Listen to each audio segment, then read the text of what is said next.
Alors, hacking pour les nuls avec des sessions nulles. On va voir l'attaque de null session. Bon à connaître, on va parler un peu de l'historique. Pourquoi les null sessions, vous les retrouverez sur les systèmes hérités, comme on dit en informatique, c'est-à-dire maintenant des systèmes qui peuvent paraître quelque peu désuets. Et pourquoi nous, en tant que hackers, c'est une attaque à connaître. La null session, c'est tout l'inverse, c'est l'attaque la plus facile en fait.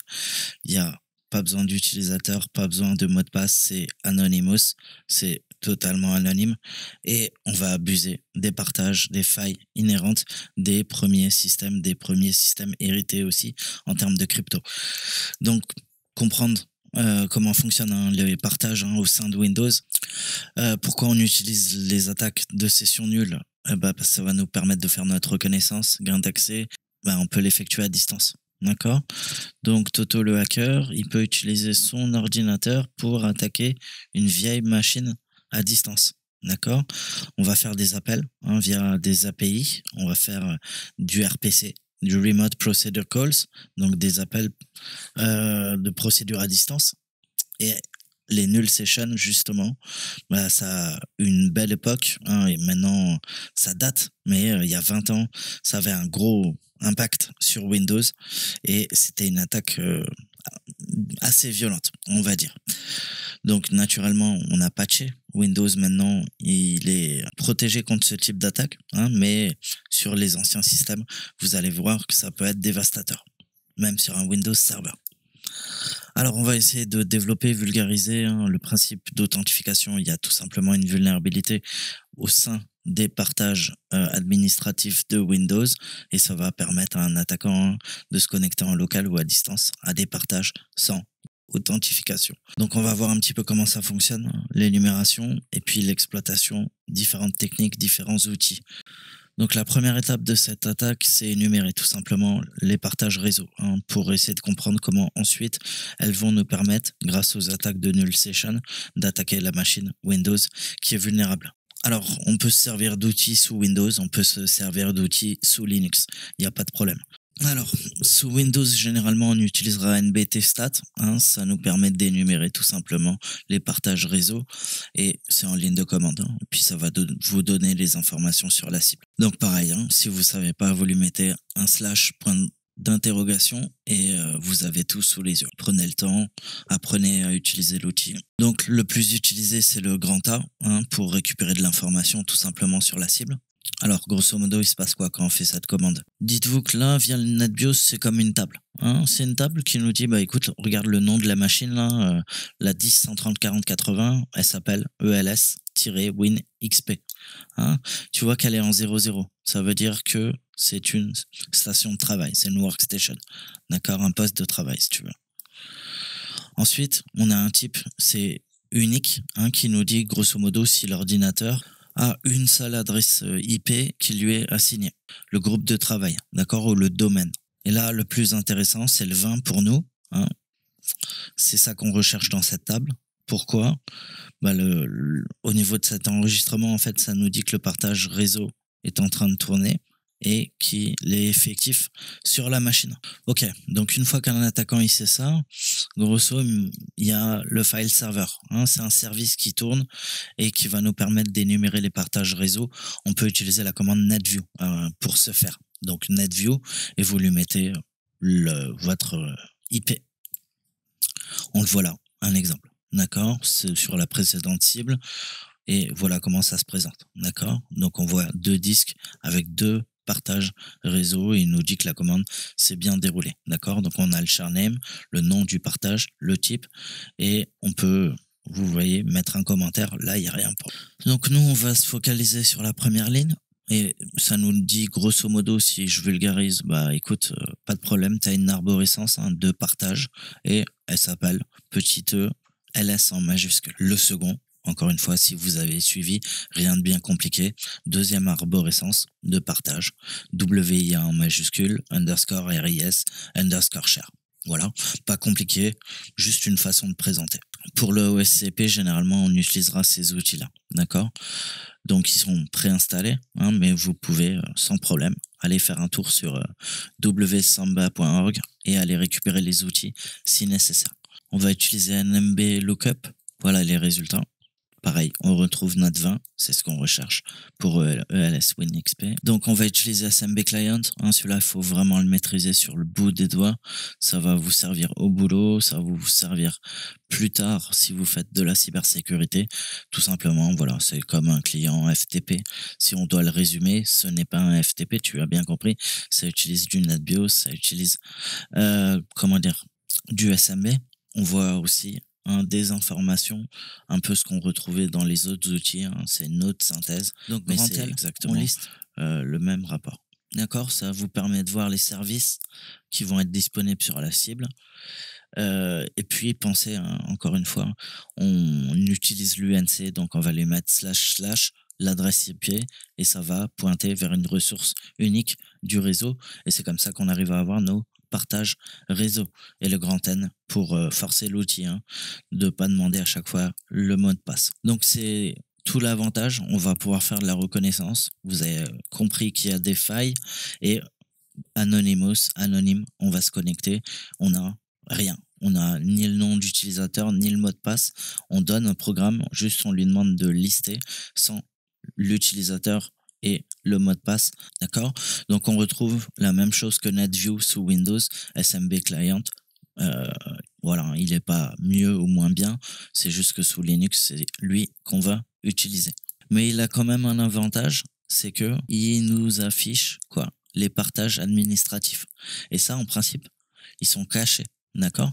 Quand vous utilisez des outils sous Windows, vous les verrez pas. D'accord? L'avantage qu'on a avec SMB Client, c'est que même si on n'a pas encore les droits, on va pouvoir les lister. Si on suit un petit peu la logique de l'attaque, on a listé, on a vu que le service, grosso modo, hein, le file and printer sharing, donc le partage, hein, vous le savez, partage fichiers et des imprimantes sur le réseau, bah, la seconde étape, ça va être de scanner. Scanner pour une attaque de session nulle. Pour ce faire, il faut exploiter les droits administratifs sur l'IPC. Hein, je vous ai dit, on peut faire des appels à distance. Les IPC, on a notre IPC $. Pourquoi? Parce que c'est lui qui gère le partage et on va essayer de se connecter tout simplement sans avoir aucun mot de passe valide. On va faire un netuse, d'accord? Ça, c'est si vous avez un shell Windows, on va lui caler un anti/, l'adresse IP, ensuite anti/ l'IPC $. C'est quoi? Bah, c'est dire à Windows, écoute, tu vas te connecter à IPC $, c'est notre share, en utilisant un mot de passe vide, d'accord? Et un username, un nom d'utilisateur qui est vide. C'est pour ça qu'on appelle ça une null session, vous l'avez compris. Alors déjà, il faut bien comprendre que ça fonctionne pas avec C. Hein. Le C $, tu pourras pas l'atteindre, d'accord? Pourquoi? Bah parce que via ce canal, hein, si tu arrives à trouver une cible qui est vulnérable aux attaques de session nulle, tu auras bien sûr des partages administratifs, mais tu vas pas spécifier un utilisateur. Donc, bah, certains partages, tu auras des access denied. Donc là, on voit avec SMB Client comment faire des null sessions. Donc, si je résume, on peut utiliser les commandes Windows Net. Parfois, c'est des très vieux outils, mais on peut automatiser naturellement pour détecter ce type de faiblesse. Alors, on a Enum, hein, pareil. Utilitaire en ligne de commande, ça va nous permettre de récupérer beaucoup d'informations sur un système vulnérable, hein, au null session. On va lui lancer ce type d'attaque, on va voir comment il réagit. Donc, pareil, énumération du share hein, avec un grand S.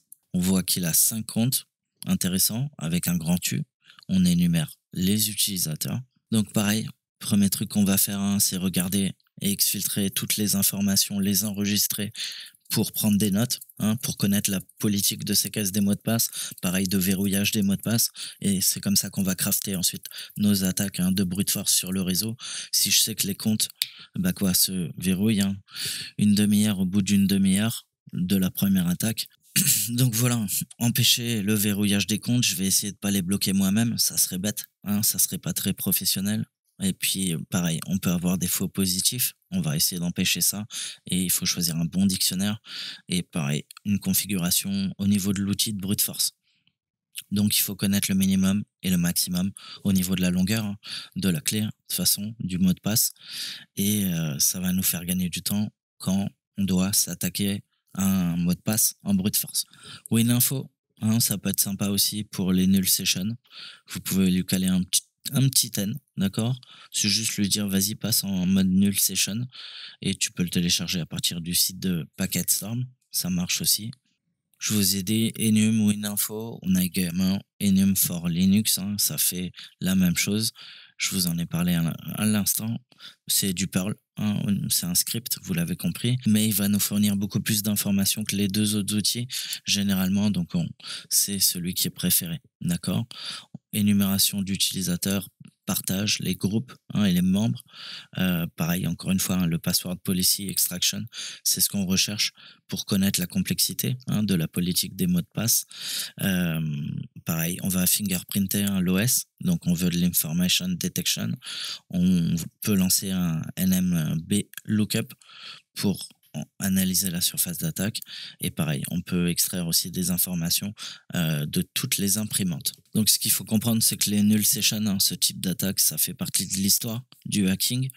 Ils seront pas activés, hein, encore une fois, sur vos Microsoft, sur les anciens Microsoft, c'était open bar. Et malheureusement, bah, dans certaines entreprises, vous retrouverez encore des ordinateurs désuets. Donc dès que vous voyez des vieilles bécanes, bah, la première attaque que tu vas lancer, c'est une attaque de null session pour prendre le contrôle. Donc voilà, tous les systèmes rétro hérités, systèmes parfois embarqués, hein, les anciens DAB, je vous disais, des vieilles versions de Windows CE, il y a moyen de leur pousser des attaques et de prendre le contrôle en quelques secondes avec des null sessions.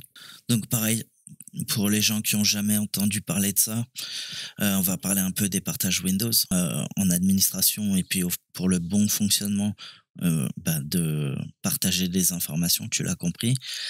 C'est comme si c'était sur ton disque dur, mais c'est à l'autre bout de la salle, c'est peut-être dans le bâtiment d'en face, c'est peut-être à l'autre bout du monde, le fameux cloud, où les entreprises, elles ont leur propre SAN.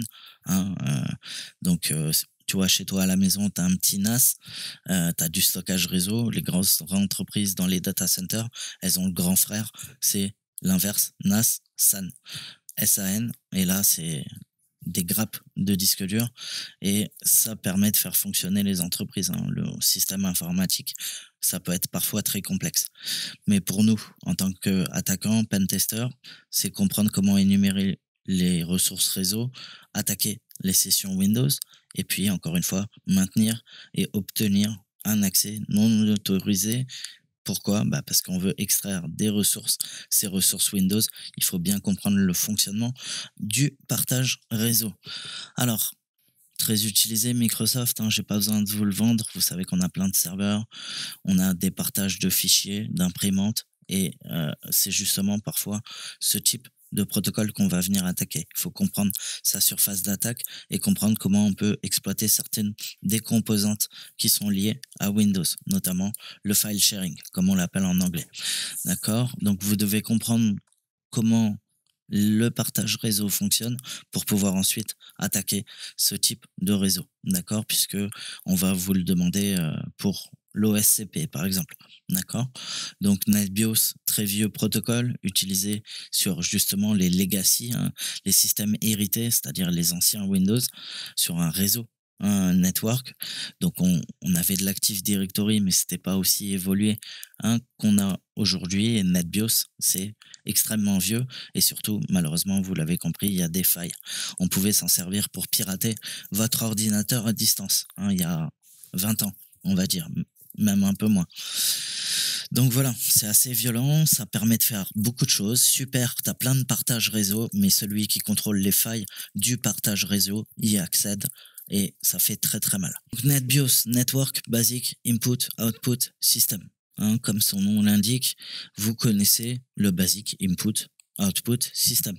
Et si tu le connais pas, tu connais son abréviation, le BIOS. D'accord? Et ben ça, c'est un BIOS sur le réseau. D'accord? Donc, grosso modo, tu as compris, ça permet l'asservissement, hein, de quoi? Bah, de machines sur le réseau.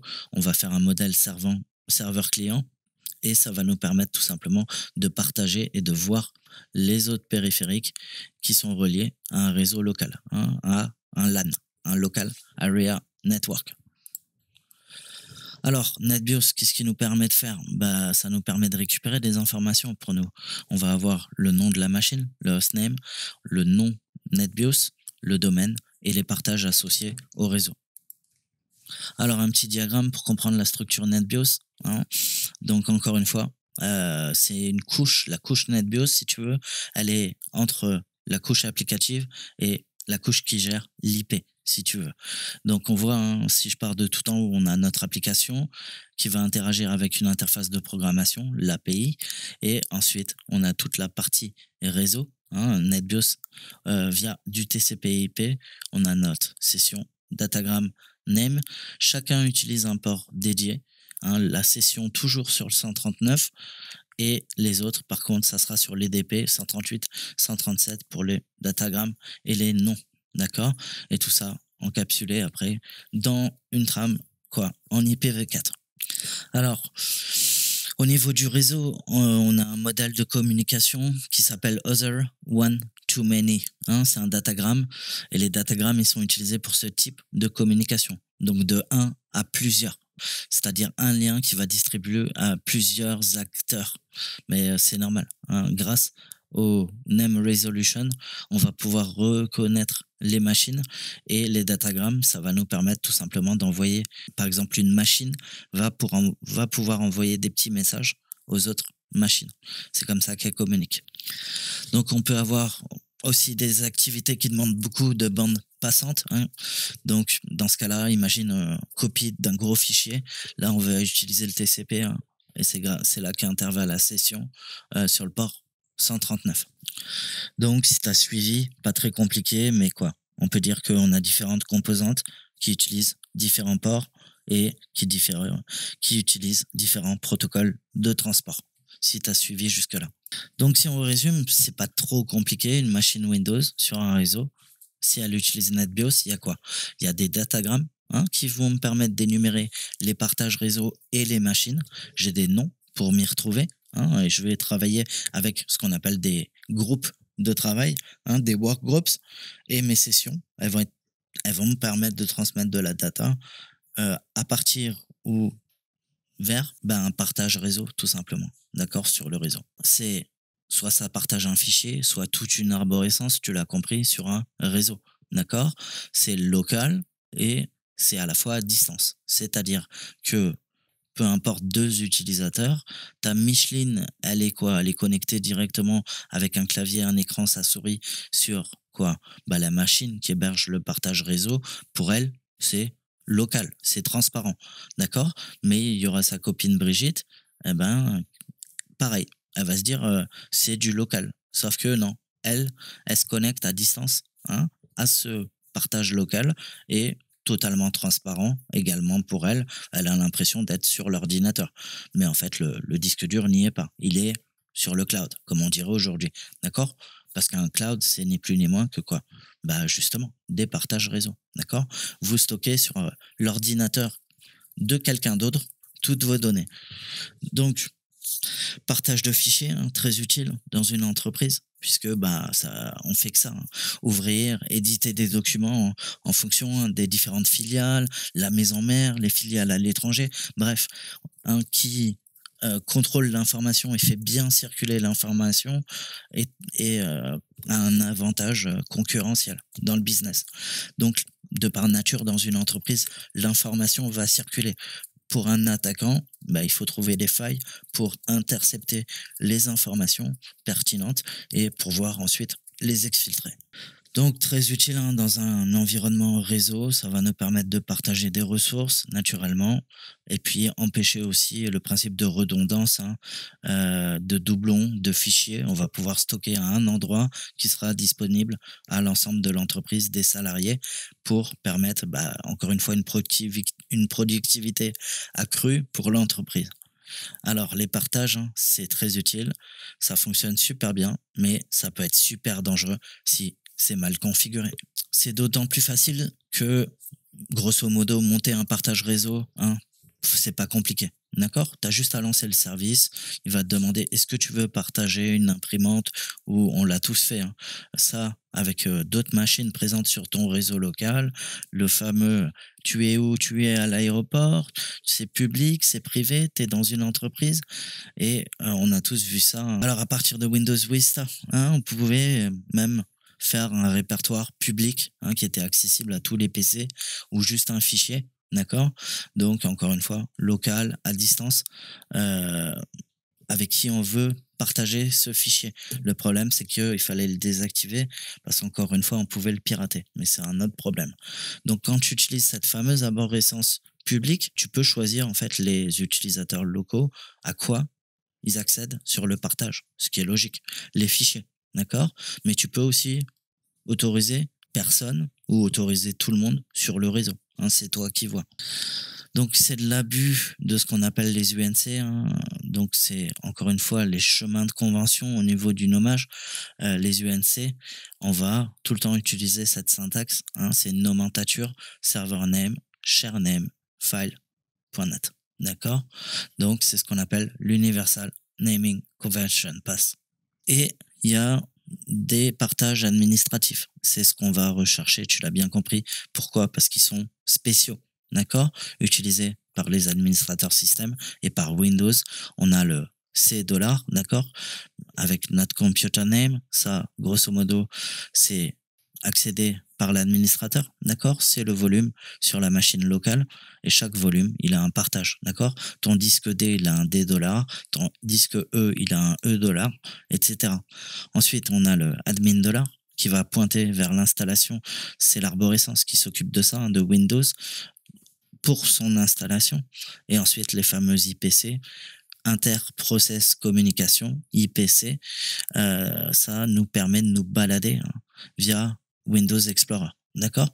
Donc là, on voit bien que l'IPC, c'est extrêmement sensible. Si tu arrives à contrôler ça, ça veut dire que quoi?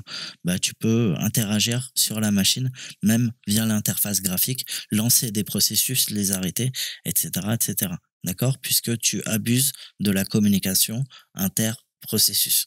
Comment on peut s'amuser à faire un partage? Va dans ton Windows, tu vois, si tu as des machines de ton frère, de ton grand frère, tout ça, s'ils ont accepté cette fonctionnalité que le pare-feu les bloque pas, tu devrais pouvoir accéder à leur Windows comme si tu étais dessus, d'accord? Tu peux essayer de monter un volume.